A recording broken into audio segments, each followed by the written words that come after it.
Well, hi there, all you sports and racing fans, and welcome to another edition of Winning Ways, where you're going to get all the latest updated news, and on top of that, a very good interview with Jill and Marius Mostert, who we told you last week have put up this filly, Second Beach is her name, in aid of Dushaan Steyn, which is just the most remarkable and amazing feat of philanthropic feat, isn't it? Would that be right, lad? Absolutely right. Philanthropic. Not bad for someone private who's got no education. education. Yeah, no education at all. Someone who never concentrated in English.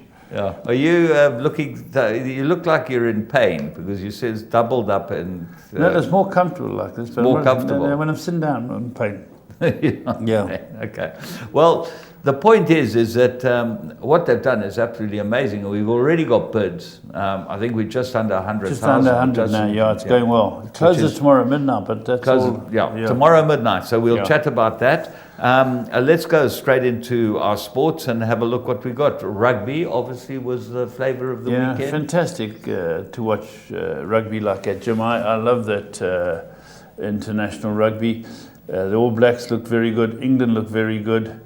South Africa played very well second half. And the French were unlucky. Well, what do you think of the Frenchmen?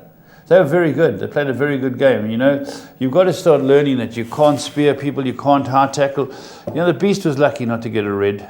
Very lucky. Very lucky. You know, when you get over there, you don't let him go. Yeah, you know, and then a high tackle from Pimpy. And could be, well, France is a classic case of they're going home because we'll discipline one of their players. Exactly. But I enjoyed the French. The French are good players. I really thought they'd win, and I said to you last week, I think that they'll beat the Welsh. It cost me lunch. It cost me all types of things. Viva no French, you rubbishers. Allez les Bleus. I'm so aggravated with them, not even possible. They got the game absolutely won, and this guy decides to elbow the man. He's got him in a headlock. Yeah. He's so tight in that loose scrum that he can do nothing anyway. They decides, no, he must have had him somewhere down low. Think he had him down below and is getting him a squeeze. Could happen, you know, with both arms down there. We never know. Yeah. Let me ask you, who's going to win the semis now? England or All Blacks? A very, very close game. Yeah, very close. I backed England. I think England was the value of the World Cup, so obviously I'm hoping for them.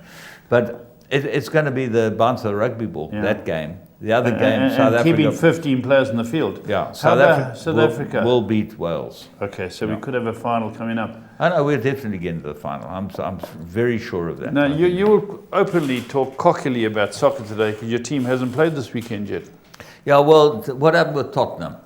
But that woeful again, I wasn't impressed. They let in a goal after 6 minutes, and it just poor again. I don't know what it is. They're just not playing from Watford at bottom of the log. They should have got a penalty.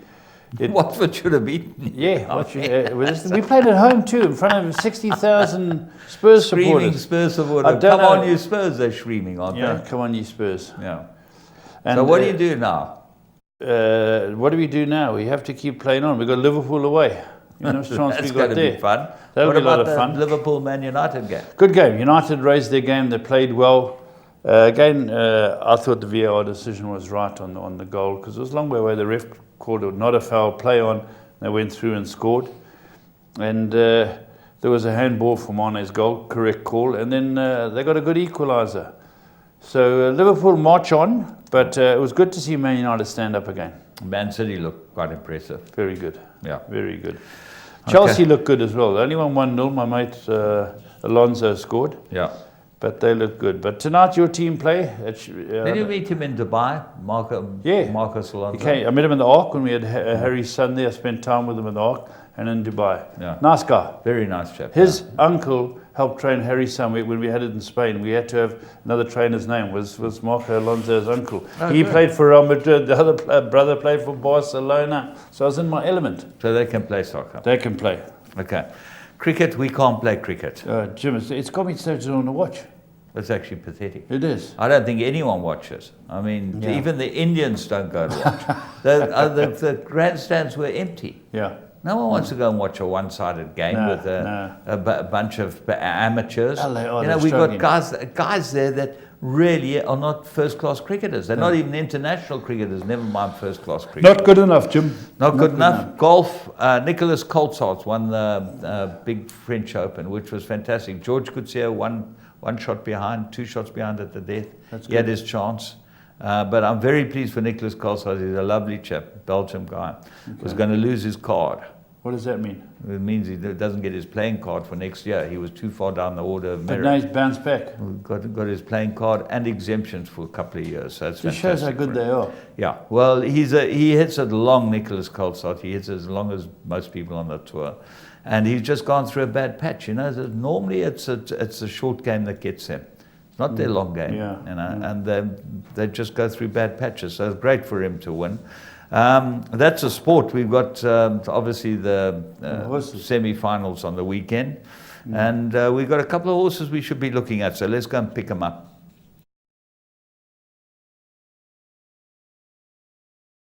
We don't often pick up horses that have raced, but this is Charles.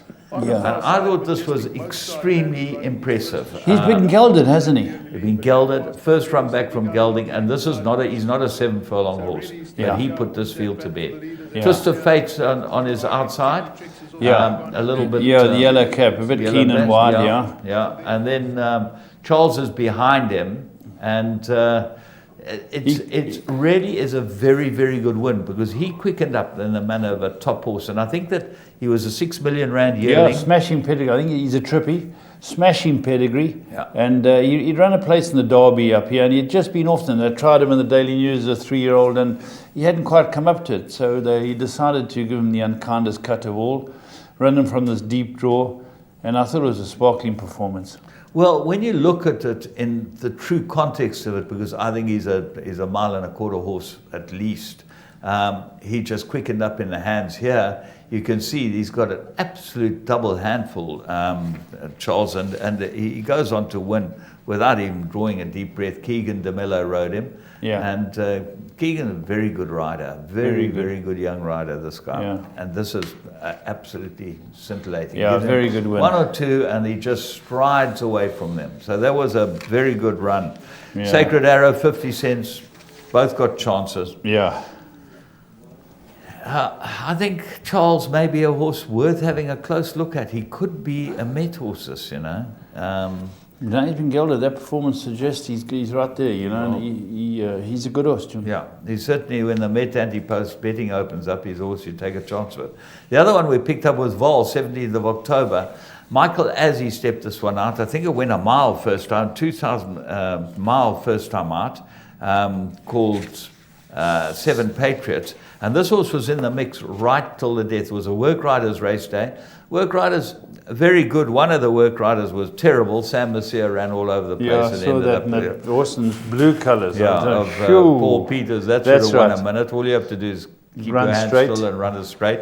He'll be getting a flea in the ear from James Marie because Sam Messier should know better. Yeah. Let's go and pick up 7 Patriots, runs in a mile. This was the 6th race at Vaal on the classic track. So there it is, drawn on the one off the inside in the blue colours, and 7 Patriots gets himself into a position early on. You know, Michael Azzi and Adam, they get their horses and they know what it's all about. They've certainly done the work. That's right. And he now gets to the front, and it's very interesting to watch this because this was quite a nice field. Most of the fields were very moderate. Yes. But this race was won by Ice Lord. Crazy Charlie only had a couple of runs, ran second.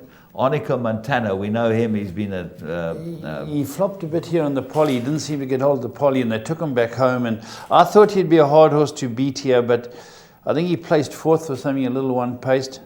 Yeah, he's in the orange colours, and the interesting thing is I've always found if you run them quickly back from a trip to Durban, they'd run pretty flat.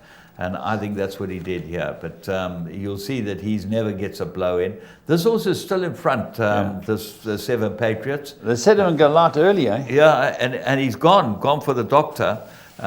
We'll give you his pedigree right now. Yeah, nice name. But he's definitely going to win some races, this horse.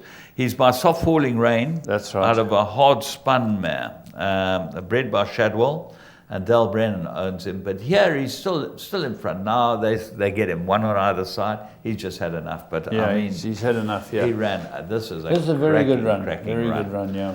So He's left alone here too because he's gone hard. yeah, and he'll go and improve from that. Yeah. So, you know, those are a couple that we had a look at. We thought that you've got to put into your play.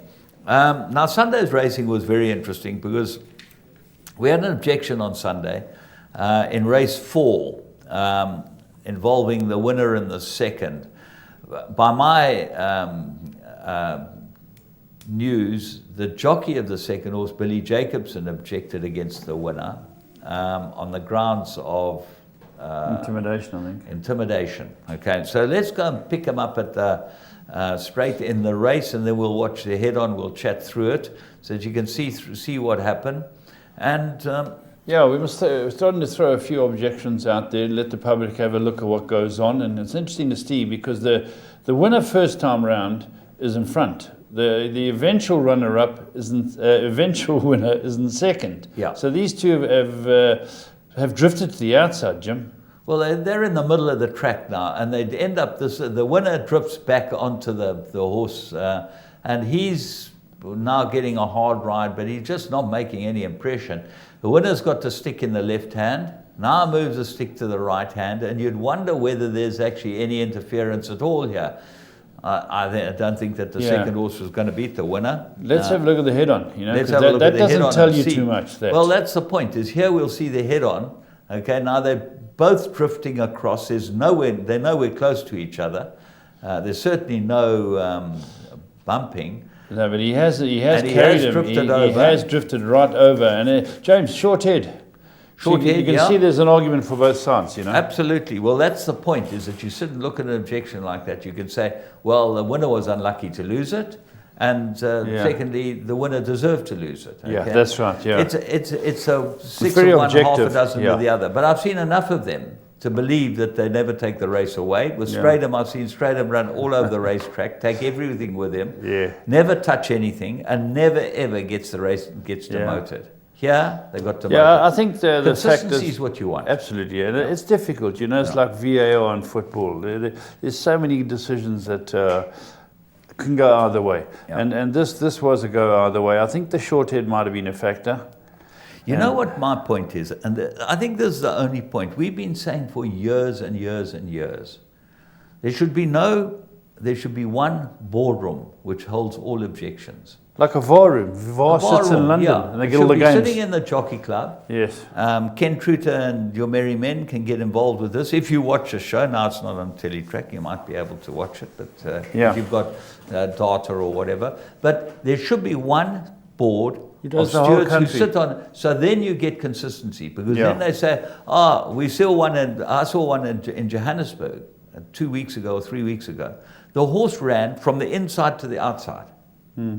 And never lost the race. And there was a short head in it. These are the things we've got to start putting up. Well, that's for consistency. Exactly. But that's anyway, as James we says, did ask the Stripes to come in and chat to us about it, but we haven't heard back from them. So obviously not that important. Right, let's move on and have a look at what news we've got, because British Champions Day. Did you watch absolutely. I watched it. And funny enough, James, I didn't realise that Stratovarius had lost. I knew it was close. Didn't you know he'd lost? No, well, the result hadn't come up, and I ducked onto something else. You were watching soccer. You were watching Spurs. I had two TVs going. Shame, we're watching Spurs rather than Stradivarius. Okay, well, we've got a short clip. Let's have a look at our Twitter clip that we pulled up on British Champions Day. So Chris, we're on the normal flat track here on the bend at Swinley Bottom. Explain what's wrong with the track here at the moment for racing. Well, okay, so yeah, just got here from walking around. You can see that the track here is really soft. You know, my stick's going in there a long way. So can you see how far that's going in? That's going a long way around here. You start to open that up. You know, that is all sort of almost waterlogged, the amount of moisture in that.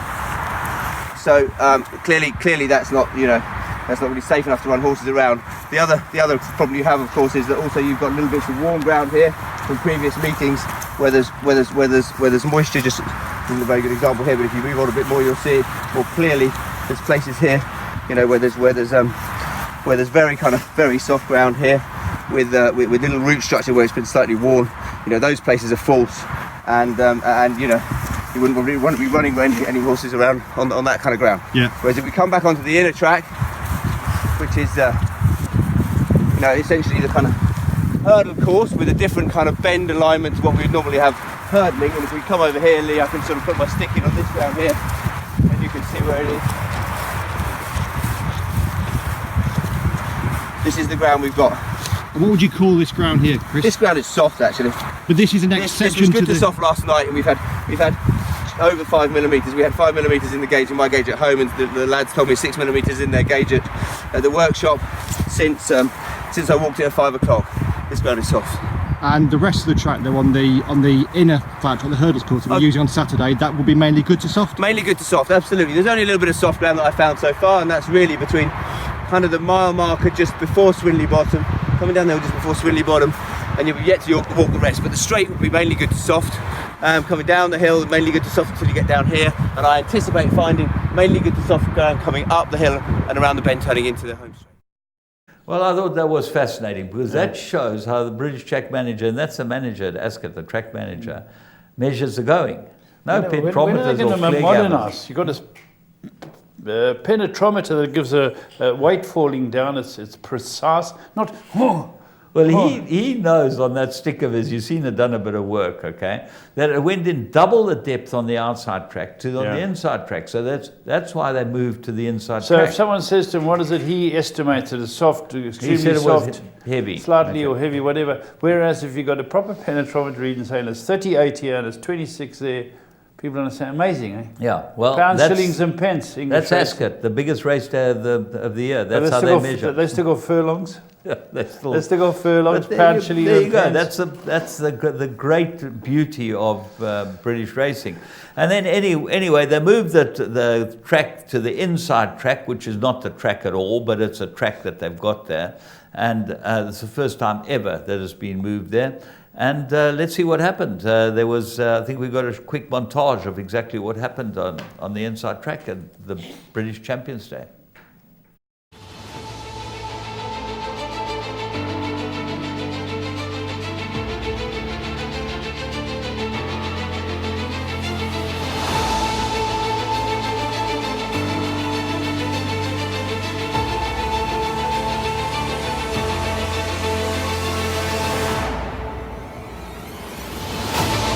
As they race up towards the line, Don Juan triumphant on the near side, getting up. Don Juan triumphant has snapped the spoils. Kew Gardens will not lie down without a battle. Stradivarius and Kew Gardens fight back. Starcatcher with a head down drive, near side under Frangulatori. Starcatcher! King of Change is wandering off a true line, but King of Change is on top, and King of Change wins. Inside the final furlong, Magical by 3/4 of a length. Magical is tough as they come, and Magical is going to cling on and win the Champion Stakes.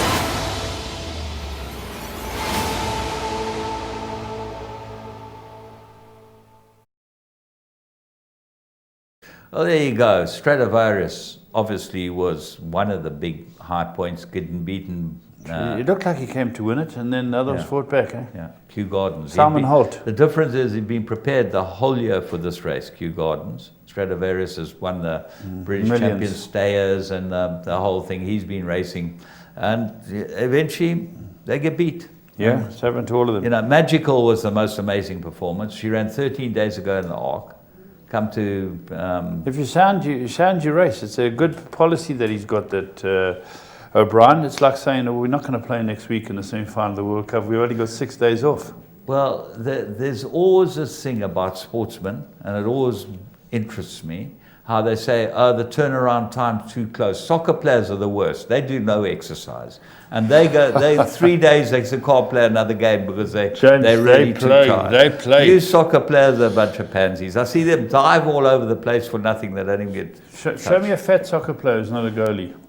I'll show you fat rugby players, fat golfers. I'm not talking about them, I'm talking about racehorses. The turnaround, 13 days between the Arc and this. Magical, eh? Absolutely magical. And then come back to Ascot. So work out the travel plans. Travel from Ballydoyle to the Arc, 2 days or day before, run in the Ark, travel where? Back to Ballydoyle, then spends 10 days there, then flies to Ascot for. It's a program, and it's amazing how they've got it worked out. We saw them doing the King's Stand and the Jubilee. Yeah. Schwazier did it this year. Blue Point did it. Oh yeah. Hey, you fit? Are you happy? Horse went in the same weight both races this year. I'm all for it. I believe that there are too many pansies out there, mainly your soccer players, okay, who can't have we played international duty on Wednesday, so we're all tired on Sunday, you know. Are you having a laugh? Please, bro. I'd like to see rugby players play twice a week. Okay, that's good. What Isn't news that you beautiful? got, Jim? What news I you got? got? That's about it. Actually, I've got a few. No, you few got some other very pieces interesting there. stuff. Can I just start with one? Yeah. The Everest. Okay. What a race. Now, our mate David Raphael bought a horse by Costa del Lago called Rugby years ago. Yeah. And they won a fortune, and Coolmore came in and bought, I think, half from him and his mate. And they retained it, and Coolmore put it to stud. And it throws the winner. Can you believe it? Yes, Of the Everest. First 3-year-old to win it. Yeah, with Waller. Yeah. I think most of those Coolmore boys stayed in. Yeah. This is fantastic. Glenn Boss rode it, and he's picked up the favourite now in the Melbourne Cup. Has he's he? ridden the Melbourne Cup winner twice already. So he's picked up the favourite. He rode it, he gave it a beautiful ride. And great for David, you know. He's got shares in the horse. Yeah, and he told me that they're putting the price up this year. Well, they've just proved it. Yeah. Rubik was a very good horse, and he turned out to be a good stallion. Yeah. Talking about stallions, Justify. Now, what is all the story, Jim? There's so much story going on about it. You're telling me there's a book been written about this horse? Yeah. There's a book being written by Mr. Drake or someone. Joe Drape, okay, who's an international newspaper writer. And he uncovered that this horse was positive, which we mentioned a couple of weeks ago. The Florida Derby.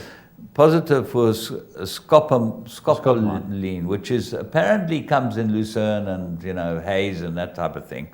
And the horse should have been disqualified because it was a class 3 drug, and the rule says class 3 drug, you get disqualified from winning the Santa Anita Derby, okay? Right. Which means that he would not have qualified for the Kentucky Derby. Yeah. Okay, he then won the Kentucky Derby and won the other 2 legs. Now, the trainer, Mickey Ruiz of Baltimore, who Justify beat, okay, has now said this is nonsense. He's written a letter to the California Horse Racing Board saying to them that he wants this hearing looked into. He asked for a hearing into this, okay? They, in their usual autocratic and high-handed manner, arrogant, tell you what they said, okay? And this is typical of them worldwide. Further hearing on the subject is not required or warranted. Yet the horse was positive. They'll go to court. I'm telling you, they'll go to court, and there'll be big trouble over this. So the CHRB, California Horse Racing Board, might find themselves in a little bother with this one. Talking about America, Rudy Rodriguez, who trained for Zayat Stables, or trains for Zayat Stables. That's an interesting story. He's owed $600,000 in training fees. So he trained for Zayat Stables. Zayat Stables haven't paid him $600,000. So what's he doing? He's gave it to the lawyers. They took an interdict on 2 horses, which they were going to sell on a public auction on Friday. Yeah. Apparently Zayat's been talking to them. Zayat says today, I paid him, and Rudy Rodriguez says I haven't been paid, okay? And his lawyer says we're still negotiating, but it looks like we might come to some agreement. Okay? Well, but James, that is now headline news in America. Yeah. It's one of the scourges of racing worldwide, trainers not being paid on time. Isn't it a scourge of life? Yeah, you're probably right, because people don't get paid in their businesses and that. But in racing, it's got such a domino effect, because you don't pay for your grooms, Jim. They put their tools down. So you've got to get money to pay for your grooms. But the feed merchants you'll keep for a few weeks because you haven't received your money. And then it's your farrier. You're not going to pay your farrier. Then it's the operators, because you had to nominate and that. And all because we've got a regulatory body who don't enforce it. Well, you see, the regulatory body's stance is simple. Unless you have a court order, we're not enforcing Yeah, it. but that's rubbish. Do Well, you know what? Ireland did it. Yeah. Beloved Ireland. People weren't paying. They said, boom. You pay what? They lost 25% of their owners. No. They were back within a year. Exactly. You've got to pay. Exactly. But that's what I'm saying about regulatory bodies. Yes. They love sitting in their high places, turning left when they go onto the aeroplanes, okay? But do they actually do anything? Are they consistent in their judgments? Do they actually do anything? Well, our body is one of the prime examples of one that will not get off their backsides and do something. Well, Jim, before I gave up training, I had exactly this happen. Yeah, I know, Jim. But Guy owed me money, okay? Yeah. I said to him, here it is. He's actually said he bought the horse. I said, unless you go and get a court order. Well, James, you know what brought it to the forefront of a lot of people's minds, and it's something that has to be addressed, is that poor young guy who lost his license because he wasn't feeding his horses in Joburg somewhere. Yeah, Erasmus. Young Erasmus. And everyone was up in arms and said, sure, this is not acceptable. The poor horses aren't getting their proper feed and people aren't getting paid. And he wrote a letter, an impassioned letter saying, I'm new in the game, I've pushed on. The reason why I couldn't afford to pay for everything is my owners owe me a fortune, haven't paid me. What was done about that? Nothing. The guy's been completely ostracized. Yeah. And it's wrong what he did. I'm not defending him. But pay the bills. Yeah. Pay your bills. You see, where I feel really sorry for owners is that the owners that do pay their bills in that stable, okay, are actually the big losers because they're doing everything right, and because there are a couple of renegade owners who don't pay. The guy's using the resources he gets in from, his good payers to try and keep the whole thing going. So actually, the good payers are being subsidizing the bad ones. Exactly. Now, there's only one way to do it. You've got to regulate the whole. You've got to have a central billing way. Okay, but you've been trying to do it forever. Yeah, it's got to come. The game is getting tighter and tighter and tighter. And if you're going to have people who aren't paying the trainers, the NHRA will not consider it, okay, because they say that they haven't got the wherewithal, the means, or whatever. They don't need it. We've got these big edifices here. It's a matter of getting someone to capture the data. Well, it's not a major thing. I know. James, I'll just give you a little example. Let's just talk. We're in KZN. How many trainers do you think have gone out recently? When you look at the Pat Lunds, yourself, Charlie Laird, Des Egders, the girl, Craig Udy, the girl up in Marisburg, what was her name? Belinda, MP. There's 6 people. They weren't assisted. They'll slide into oblivion. You stayed in the game because you grew up in the game. You got the passion. But Patrick Lunn's trying to cling into the game. Craig Udy's trying to cling into the game. They've got passion for it. But what happened? Nobody protected them. And it'll keep happening. How many do you think are on the precipice, Jim, of not being able to pay the bills? There's a whole lot of them. Exactly. It's just so wrong that you can have an industry, you can fight to look after horses, you can fight to, but if you don't get a guy paid, the grooms could suffer as well. What do they do next? Exactly. I understand it from firsthand what you're saying. But my point is that there's no one who's prepared to walk forward and say, let's do something about it. And let me tell you, if this show was on Teletrack, it wouldn't be aired today because of this, okay? Because someone would say, well, they're just, they're actually tainting the game. Well, we're not tainting the game. We're trying to do our best to actually be. We believe that this show of ours can end up being one of the greatest regulatory informants in the business. We will bring to your attention things that are wrong, and this is one of those things that are wrong. Pay your bills. Anyway, more importantly than that, we have Jill and Morris Mostert coming in from Loving Life Stables. Unfortunately, they weren't even able to come in last week, and Paul's going to chat to them about this filly that they put up in a silent auction for Dijon Stain, and it's absolutely amazing. We've had a lot of interest so far. There's 100,000 Rand bid on this filly so far.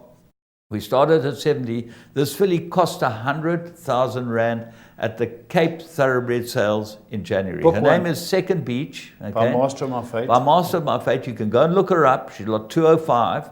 They bought her legally in front of everyone, and they've decided to give the proceeds of the sale, the full proceeds, to Dijon Stain, which I think is the most amazing thing, and I think we should all be rallying behind it. And I really believe that there are owners out there that benefit hugely from Dijon Stain's expertise in putting horses to racing horses over his many years as a trainer. and you could be the first to put your hand up. Anyway, we'll chat to Jill and Marius in a few moments.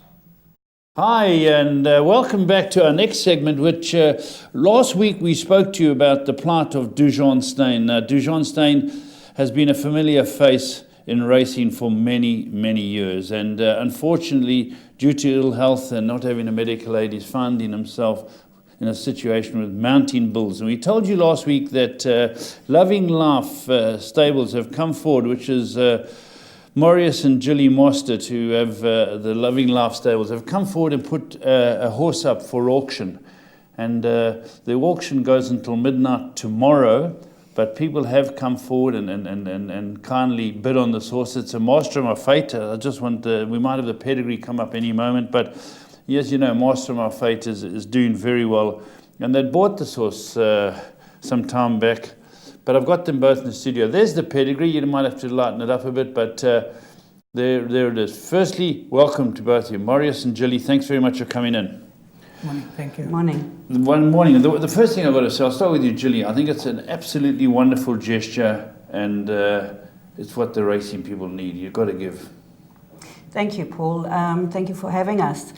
Marius and I were talking about it, and what Dushaan is going through is very difficult. And if you don't have money, it's more stressful, and his condition gets worse because of the stress. Yeah, you don't need the stress. And he doesn't need the stress, and he's given so much to the racing industry, and we felt very strongly that we need to give back. Yeah. And we spoke at length at what we could give. Yeah. And we bought this filly, second beach, at this year's Cape Sales Book 1. CTS. Yeah. CTS sales, yes, in January. And the reason why she was bought was that Marius reckoned he loved the name Second Beach because his first beach. Yeah. Marius, you know, this is not the first time you've done it. You know, you and Gilly seem to have a really, really generous streak, and let's hope it rubs off on a lot of people. But I remember one day one of your horses won that Gary Rich trained, and you gave the whole stake to him. Yeah, you know, Gary Rich has got a small stable. He does the hours, he does the time. Yeah. He works as hard as any other trainer, so he needs a break. So. I was hoping that that a little small gesture like that could go a long way, and people would pick up on that. It certainly has. You know, when it happened, when you did it on air, it was a wonderful gesture. And now you guys have done this again, and obviously we're in a situation where people are going to say, well, if it's an auction, what's the highest bid? We've got till tomorrow, which is Tuesday at midnight. What are we looking at so far with the bids? We're sitting just under 100,000. Excellent. Yes. You paid 100, didn't you? You paid 100,000 plus VAT. Yeah, so it's good to see that you're getting up there, and I believe, Gilly, you were saying to me there are people coming to view it today and tomorrow. That's correct, yes. We've got a couple of people interested in her. If you look at her breeding, you'll see that she is a first foal. Yes. However, she does not look like a first foal. Yeah. She's built very well. Yeah, the photo does it justice too. She is stunning. And Gilly, there's your number that they're running up. People can call you if they watch this and say, what's the last? So if someone is interested, they'd say, well, we know we're knocking on 100 roughly. So, Gilly, what's the best you got? Is that the routine? You say, listen, we got 120 from Joe Correct, Blogs. yes, Joe And Blogs. if you want to beat it, it's... That's right. They just message me. They say, what is your highest bid at the moment? I'll give them the highest bid, and then they must just make it better. And Marius, the money, the guy will pay you, he'll get the horse, send it to his trainer, whatever. That money goes off to Dushaan Steyn. Correct. The whole proceed goes to the whole proceed goes to Dushaan Steyn. Correct. Yeah, it's wonderful, and he's trying times now. Are there people out there, Marius, who can do more? Yes, we're very hopeful that we could, just like Gareth Van Zyl started a little initiative. We say little, but you know, that little initiative has started our initiative. Yes. And we're hoping that our little initiative will roll on, and hopefully from here on traders alike, owners, jockeys, will also come in with their initiatives, and hopefully from this, other initiatives will roll. Yeah, because Gilly, if you look back, Dushaan's been involved with some major stables. He's trained on his own. He must have owners who might not be aware that of his predicament. That's correct. And maybe these owners can say, listen, even in their own small way, help contribute. That's right. Because, I mean, people don't understand that when you've got a condition, and if you don't have medical aid, it is ridiculous. I've got autoimmune conditions. I've got 5 of them. And without medical aid, you're gone. I would basically be dead now. Yeah. No. And with his condition and stress, it's progressing even faster. Does he know of this initiative, Maurice? Have you any idea? Someone said to him he does know. He actually phoned me last week, Tuesday, and could not stop thanking me for what we're doing. Yeah. And I just said to him, listen, we would do it for anybody. Yeah, it's racing people in trouble. Racing people that are in trouble, we would do it. People have been incredibly generous towards me. Marius and I started up our own little boutique spelling farm. And how's that going, Julie? That is going very well. Thanks to you and other trainers like Gareth Van Zyl, Yogus. I know I'm going to miss out a couple of guys. Doesn't matter. We're going very well. I'm loving every single minute of it. It's a beautiful setup. Maurice you haven't spared a cent there. It's a magnificent place, isn't it? We love it. That's our passion. And you live there. You've got your daughter living next door. You've got gorgeous George living next to him. So the family's on the property. And it's really a wonderful thing. And I know just from my own story, when I had cancer, people opened their wallets, and people donated wins from races, and they were really kind to me, because I've only got a hospital plan. So as you say, if you go in to get checked by anything, you have to pay. Your medications, you have to pay. That's right. Every time I had a PET scan, I had to pay. Every time I had a CAT scan, I had to pay. So I can really feel for Dushaan, who I've known many, many years. And I don't know how well you two know him. He's a wonderful lad. He is. He's an absolute, the epitome of a gentleman. And I said to Maurice, my entire career at Gold Circle, he never once was rude to me. He never once raised his voice, unlike certain other individuals within the racing industry. He was the epitome of a gentleman. Yeah, that's fantastic. I would like to touch sides on that. I maybe personally do not know him as Julie did, but he's paid his dues. He's done his years. He's run the Terry Yard in KZN. He's done extremely well. From afar, you could see Dushaan coming into the ring in KZN. Some days he had his good days, and you could see him from afar that he had a good walk on him. Other days you could see he's struggling, but being the breadwinner, being the soldier that he was soldiering on. He pushed on. He entered the ring. He pushed the winners. The winners came from KZN. And you know what? The racing industry is a family. Absolutely. And I think we need to stand up. We need to step together. So Maurice, just in closing here, it's a type of situation where you can say to people, "Come on." Yes. You don't want to challenge them and put them under pressure, but say, "Listen, think with your hearts here." That's it. Put your money where your mouth is. Yeah. If you're going to support someone, support this man.